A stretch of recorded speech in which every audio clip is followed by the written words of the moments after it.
there is plenty of food in Scotland, and in this day and age, in 2017, we shouldn't be in a position where people simply can't afford to buy the basic foods they need for themselves or their families. Well, Dundee's one of the three local authorities, along with East Ayrshire and Fife, who's involved in this project.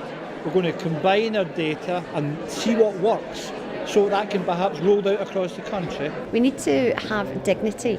If we need to access food, we have dignity. And sadly, it's the women who are most affected are the ones that aren't coming forward for the help.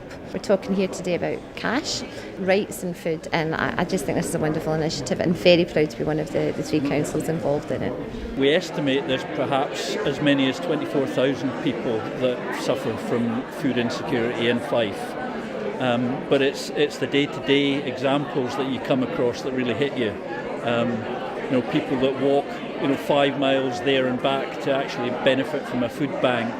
Food, the basic right to food, is something that the Commission really cares about, and the fact that some people in Scotland are currently being denied access to the right to food, except on a charitable basis, is not okay.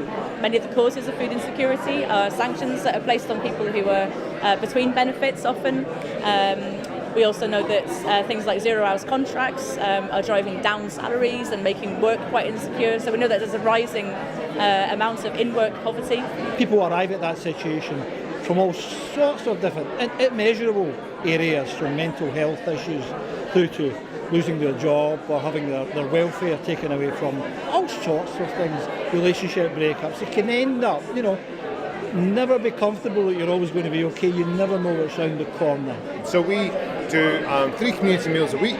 Our favourite one's on a Thursday night, where we have our wood-fired pizza oven, and people come along and they create their own pizzas. They're able to choose and have that the word that I've loved tonight is dignity. And so we give them that dignity and choice of food. I think there are lots of innovative ideas that are part of the initiative, the collaboration nature of it, the involvement of local partners, and try to identify key areas of local need. And I think those are crucial elements in the delivery of any service. And I think on behalf of the fund, it sort of ticks the boxes that we're interested. There's some perception by some people that food banks are for people who haven't got it together or something, but month after month some people are going back because they are still in that sort of desperate need.